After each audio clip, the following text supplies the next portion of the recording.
ശ്രീത്ത്, പാകിസ്ഥാനിലെ ഈ തുടർച്ചയായിട്ട് സ്ഫോടനം, ആഭ്യന്തര കലാപം, ഇതൊക്കെ ഇങ്ങനെ ആവർത്തിക്കപ്പെട്ടുകൊണ്ടിരിക്കുകയാണ്. പാകിസ്ഥാനെ സംബന്ധിച്ചിടത്തോളം ഇത്തരത്തിലുള്ള സംഭവങ്ങൾ ഇതൊന്നും ഒരു പുതുമയുള്ള കാര്യമല്ല. പത്രങ്ങളിൽ പോലും ഇത്തരത്തിലുള്ള വാർത്തകൾ വളരെ പാകിസ്ഥാനെ സംബന്ധിച്ചുള്ള ഇത്തരത്തിലുള്ള കാര്യങ്ങൾ അതൊരു ചെറിയ ഒരു സ്പേസിൽ ഒതുങ്ങുക മാത്രമാണ് ചെയ്യുന്നത്. കാരണം ഇത്തരത്തിൽ ഈ പറഞ്ഞതുപോലെ തീവ്രവാദത്തെ പ്രോത്സാഹിപ്പിക്കുകയും അതിനൊക്കെ വേണ്ടി എല്ലാം കൊടുത്ത് അതിലൂടെ നാശം വരിക്കുകയും ചെയ്യുന്ന ഒരു രാജ്യമായി തീർന്നിരിക്കുകയാണ് പാകിസ്ഥാൻ. അതുകൊണ്ട് തന്നെയാണ് ഇത് സ്ഥിരമായിട്ട് ആവർത്തിക്കപ്പെടുന്നത്. അതുകൊണ്ട് വാർത്തയല്ലാതെയായി മാറുകയും ചെയ്യുന്നു. ഇപ്പോഴും ഇത്തരത്തിലുള്ള സംഭവങ്ങൾ അവിടെ നടന്നുകൊണ്ടിരിക്കുകയല്ലേ?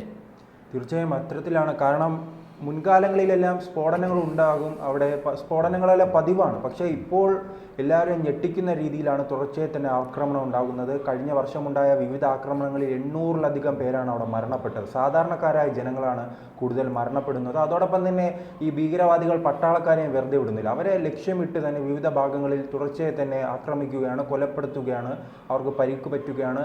എന്തായാലും പാകിസ്ഥാൻ അവരുടെ നിയന്ത്രണങ്ങൾ, ഈ സുരക്ഷാ സേനയുടെ നിയന്ത്രണങ്ങൾ കയ്യിൽ നിന്ന് പോയ മട്ടാണ്. മുൻപ് പറഞ്ഞല്ലോ, പാകിസ്ഥാനാണ് എല്ലാ കാലത്തും ഭീകരപ്രവർത്തനങ്ങളുമായി ഭീകരവാദികൾക്ക് വലിയ രീതിയിലുള്ള സഹായങ്ങൾ ചെയ്തു വന്നത്. അത് പ്രത്യേകിച്ച് അവർ പലപ്പോഴും ഇന്ത്യ തന്നെ സൂചിപ്പിച്ചിട്ടുണ്ടല്ലോ, തങ്ങളുടെ ഈ പാകിസ്ഥാൻ്റെ മണ്ണ് ഭീകരപ്രവർത്തനങ്ങൾക്കായി ഉപയോഗിക്കുന്നെന്ന് ഇന്ത്യ UN-ലടക്കം, ഐക്യരാഷ്ട്രസഭയിലടക്കം ഇന്ത്യയുടെ ഭാഗത്തു നിന്ന് വിദേശകാര്യ സെക്രട്ടറി, പല മന്ത്രിമാരും ഉൾപ്പെടെ ഉള്ളവർ തുറന്നു പറഞ്ഞിരുന്നു. അമേരിക്കയോട് ആവശ്യപ്പെട്ടിരുന്നു. ഒരു കാലത്ത് അമേരിക്കയായിരുന്നല്ലോ ഈ പാകിസ്ഥാൻ വലിയ രീതിയിലുള്ള പിന്തുണ നൽകുകയും അവർക്ക് സാമ്പത്തിക സഹായങ്ങൾ നൽകുന്നതെല്ലാം വലിയ പതിവായിരുന്നു. ആ സമയത്തുള്ള ഇന്ത്യ പറഞ്ഞിരുന്ന കാര്യമാണ്, ഈ ഭീകരപ്രവർത്തനങ്ങൾക്ക് താവളമൊരുക്കുന്നത് പാകിസ്ഥാനാണ്, ഭീകരവാദികൾക്ക് സാമ്പത്തികമായും ഈ ആയുധപരമായും എല്ലാ സഹായങ്ങൾ നൽകുന്നത് പാകിസ്ഥാനാണ്, ഇത് ഒരു നാൾ നിങ്ങളെ തിരിച്ചടിക്കും, ഇത് ഒരു നാൾ നിങ്ങൾക്ക് ദോഷമായി ഭവിക്കുമെന്ന് ഇന്ത്യ അന്ന് പറഞ്ഞത് ഇപ്പോൾ കൃത്യമായി തന്നെ സംഭവിക്കുകയാണ്. ഇപ്പോൾ ഇന്ത്യ കഴിഞ്ഞ ഒരു 10-15 വർഷമായി വളരെ രീതിയിൽ മുന്നോട്ട് പോയിട്ടുണ്ട്. അതോടൊപ്പം തന്നെ പാകിസ്ഥാൻ്റെ ഭീകരപ്രവർത്തനങ്ങൾക്ക് കൃത്യമായി തന്നെ മറുപടി കൊടുക്കുവാനും അങ്ങനെ ഭീകരവാദികൾ ഇന്ത്യയിലേക്ക് കടന്നു കയറുന്നത് കുറയ്ക്കാനും ഇന്ത്യക്ക് സാധിച്ചിട്ടുണ്ട്. പക്ഷേ പാകിസ്ഥാന് അവരുടെ ഭീകരവാദികൾ പാകിസ്ഥാനെ വിഴുങ്ങുന്ന ഒരവസ്ഥയാണുള്ളത്. പലയിടത്തും അവരുടെ ഭീകരവാദ ക്യാമ്പുകൾ വർദ്ധിപ്പിച്ചിട്ടുണ്ട്. ഈ ഭീകരവാദികൾ പാകിസ്ഥാനിൽ തന്നെ അങ്ങനെ ഉണ്ടല്ലോ, ആരെയും കിട്ടിയില്ലെങ്കിൽ സ്വന്തം വീട്ടിലെ ആൾക്കാരെ തന്നെ ആക്രമിക്കുക എന്ന രീതിയിലേക്കാണ് ഭീകരവാദികൾ എത്തിയിരിക്കുന്നത്. ഇന്ത്യയിൽ ആക്രമണം നടത്താൻ കഴിയില്ല. പ്രത്യേകിച്ച് ജമ്മു കാശ്മീരിലെ ശക്തമായ സുരക്ഷ വർദ്ധിപ്പിച്ചിട്ടുണ്ട്. അതോടൊപ്പം തന്നെ പണ്ട് UPA സർക്കാരെല്ലാം ഇരിക്കുന്ന കാലത്ത് നമുക്കറിയാം, മുംബൈ അറ്റാക്കും അതുമായി ബന്ധപ്പെട്ട് ഡൽഹിയിലും മുംബൈയിലുമെല്ലാം ഈ പടക്കശാലയിൽ തീ പിടിക്കുമ്പോഴേ ആയിരുന്നു ബോംബുകൾ പൊട്ടി നൂറുകണക്കിന് പേർ, നാം TV തുറന്നാൽ ആഴ്ചയിൽ ഒരു സ്ഫോടനമെങ്കിലും വാർത്തകൾ പ്രത്യക്ഷപ്പെടുന്ന ഒരു അവസ്ഥ ഉണ്ടായിരുന്നു. ഇന്ന് അതിൽ നിന്നെല്ലാം വലിയ രീതിയിൽ മാറി കൃത്യമായ ജാഗ്രതയോടെ തന്നെ സുരക്ഷയോടെ തന്നെയാണ് ഇപ്പോൾ കേന്ദ്ര സർക്കാരും അതോടൊപ്പം തന്നെ സുരക്ഷാ ഏജൻസികളും മുന്നോട്ട് പോകുന്നത്. പക്ഷേ പാകിസ്ഥാനിൽ നിരന്തര സ്ഫോടനം നടക്കുകയാണ്. അതോടൊപ്പം തന്നെ അവർക്ക് മറ്റു രാജ്യങ്ങളിൽ നിന്നുമുള്ള ആക്രമണവും വർദ്ധിച്ചിട്ടുണ്ട്. പ്രത്യേകിച്ച് അഫ്ഗാനിസ്ഥാനിൻ്റെ ഭാഗത്തു നിന്നും വലിയ ആക്രമണങ്ങളാണ് ഈ അതിർത്തി പ്രദേശങ്ങളിൽ ഉണ്ടാകുന്നത്. അവരും ഈ അഫ്ഗാൻ്റെ ഈ പട്ടാളക്കാരും ലക്ഷ്യമിടുന്നത് പാകിസ്ഥാൻ്റെ സൈനികരെയാണ്. അതോടൊപ്പം തന്നെ ഇറാൻ്റെ ഭാഗത്തു നിന്നുള്ള വലിയ ആക്രമണമുണ്ട്. തുടർച്ചയായി തന്നെയാണ് ഈ അഫ്ഗാനിസ്ഥാൻ്റെ ഭാഗത്തു നിന്നും ആക്രമണം ഉണ്ടാകുന്നത്. അവർ ചില പ്രദേശങ്ങൾ തന്നെ പിടിച്ചെടുക്കുവാനുള്ള ലക്ഷ്യവും അവരുടെ ഭാഗത്തുണ്ട്. കാരണം അവിടുത്തെ ഈ താലിബാൻ്റെ വിഭാഗമുണ്ടല്ലോ, പഷ്കോൺ അങ്ങനെ എന്തോ ഒരു വിഭാഗമാണ്, അവർ ഭൂരിപക്ഷമുള്ള പാകിസ്ഥാൻ്റെ പല അതിർത്തി പ്രദേശങ്ങളുമുണ്ട്. ആ അതിർത്തി പ്രദേശങ്ങൾ പിടിച്ചെടുക്കുകയാണ് അഫ്ഗാനിസ്ഥാൻ്റെ ലക്ഷ്യം. അതിനുവേണ്ടിയുള്ള ശ്രമത്തിൻ്റെ ഭാഗമായാണ് ഈ നിരന്തരം ആക്രമണങ്ങൾ ഉണ്ടാകുന്നത്.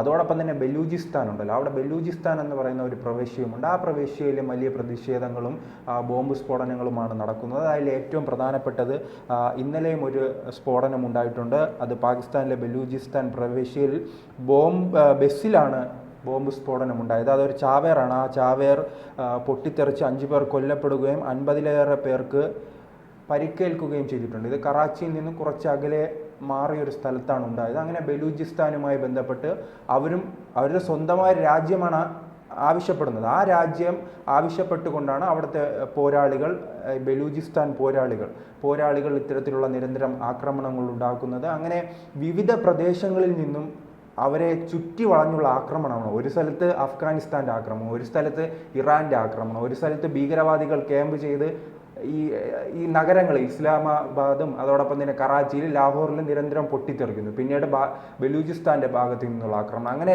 രാജ്യത്തെ വലിഞ്ഞു മുറുക്കിക്കൊണ്ടാണ് ആ ഭീകരവാദികളും മറ്റ് സംഘടനകളും ഇങ്ങനെ മുന്നോട്ട് പോകുന്നത്. അതോടൊപ്പം തന്നെ ആഭ്യന്തര പ്രശ്നമുണ്ട്. കൃത്യമായ ഒരു ഭരണമല്ല. ഇമ്രാൻഖാൻ അടക്കമുള്ളവർ ജയിലിലാണ്. പിന്നെ സാമ്പത്തികമായി തകർന്നു നിൽക്കുകയാണ്. എന്തായാലും ഇന്ത്യയെ തകർക്കും, ഞങ്ങളുടെ കയ്യിൽ ആണവായുധമുണ്ട്, അതോടൊപ്പം തന്നെ ഇന്ത്യയെക്കാൾ ഞങ്ങൾ വളരുകയാണ് എന്ന എല്ലാം അവകാശവാദങ്ങൾ ഉന്നയിക്കുകയും മറ്റ് വെല്ലുവിളികളുമായി മുന്നോട്ട് പോയ രാജ്യമാണ് ഇപ്പോൾ ഇത്തരം ഭീകരവാദികളുടെ കയ്യിലായിരിക്കുന്നത്. എന്തായാലും ഏറെ വൈകാതെ തന്നെ ബംഗ്ലാദേശിലും അതോടൊപ്പം തന്നെ അഫ്ഗാനിസ്ഥാനിലെല്ലാം സംഭവിച്ചത് പാകിസ്ഥാനിൽ സംഭവിക്കും. എന്തായാലും ഇത് ഏറ്റവും രസകരമായ കാര്യം, അവർ ഈ ഭീകരവാദികൾക്ക് വേണ്ടി എല്ലാ ഫണ്ട് നൽകിയത് ഇന്ത്യയെ തകർക്കാൻ വേണ്ടിയായിരുന്നു. ഇന്ത്യയിൽ ഭീകരവാദികളെ കയറ്റിവിട്ട് അത് നാം മുംബൈയിൽ കണ്ടതായിരുന്നല്ലോ. മുംബൈ ഭീകരാക്രമണവുമായി ബന്ധപ്പെട്ട് എല്ലാ വേരുകളും ഉണ്ടായിരുന്നത് പാകിസ്ഥാനിലാണ് ഇതിൻ്റെ ഗൂഢാലോചന നടന്നതും. ഈ പ്രതികൾ മുഴുവൻ പാകിസ്ഥാനുമായി ബന്ധപ്പെട്ട പാകിസ്ഥാൻ സ്വദേശികളാണ്. അങ്ങനെ അവർ ഇന്ത്യയിലേക്ക് കടന്നു വരുന്നു.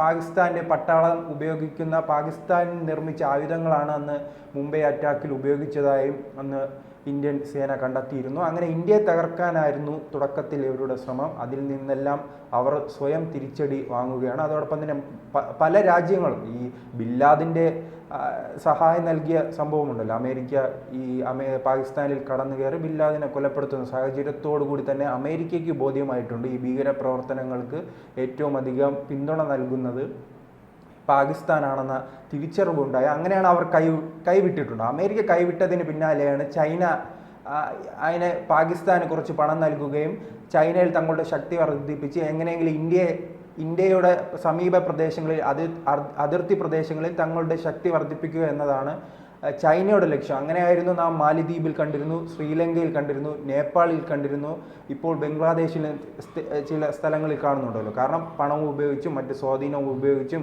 ഈ രാജ്യങ്ങളിലെല്ലാം തങ്ങളുടെ സ്വാധീനം വർദ്ധിപ്പിച്ച് ഇന്ത്യക്കെതിരെ പ്രവർത്തിക്കുക എന്ന ലക്ഷ്യമായി അവർ പാകിസ്ഥാനിലെത്തിയിരുന്നു. ഇപ്പോൾ പാകിസ്ഥാനിലെത്തി പല ഈ പ്രവർത്തനങ്ങളുമായി മുന്നോട്ട് പോകുമ്പോഴാണ് ഈ ഭീകരവാദികൾ ലക്ഷ്യമിടുന്നത് ചൈനീസ് സ്വദേശികളാണ്. അങ്ങനെ പല ചൈനീസ് സ്വദേശികളും ഉദ്യോഗസ്ഥരുമായി അവിടെ ഉണ്ടല്ലോ, ഈ ഉദ്യോഗസ്ഥരെല്ലാം കൊല്ലപ്പെടുന്ന സാഹചര്യമുണ്ട്. അതിന് പിന്നാലെയാണ് ഇപ്പോൾ തങ്ങളുടെ പ്രവർത്തനം നിർത്തിവെക്കും അല്ലെങ്കിൽ തങ്ങളുടെ പട്ടാളത്തെ അവിടെ എത്തിക്കുക എന്നതും ഇവർ ആവശ്യപ്പെടുന്നുണ്ട്. അങ്ങനെ ചൈന തങ്ങളുടെ പണം മുടക്കി എന്തെങ്കിലും പ്രവർത്തനങ്ങളുമായി മുന്നോട്ട് പോകാൻ ശ്രമിക്കുമ്പോഴാണ് ഈ ഭീകരവാദികൾ ചൈനയ്ക്കെതിരെയും തിരിയുന്നത്. അവരിപ്പോൾ ഇന്ത്യ എന്നില്ല, ചൈന എന്നില്ല, അഫ്ഗാനിസ്ഥാൻ എന്നില്ല, അങ്ങനെ ഒരു രാജ്യങ്ങളും പരിഗണന നൽകാതെയാണ് ഭീകരപ്രവർത്തനവുമായി മുന്നോട്ട് പോകുന്നത്.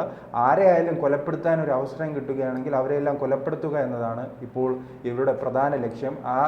ആ രീതിയിൽ നോക്കുകയാണെങ്കിൽ ഈ പാകിസ്ഥാൻ ഇനിയുള്ള ഒരു 2-3 വർഷത്തിനുള്ളിൽ തന്നെ പാകിസ്ഥാൻ പൂർണ്ണമായും ഒന്നുകിൽ അഫ്ഗാനിസ്ഥാനെ പോലെ ഒരു മതരാജ്യമായി മാറും, പൂർണ്ണമായി തന്നെ മതരാജ്യമായി മാറും.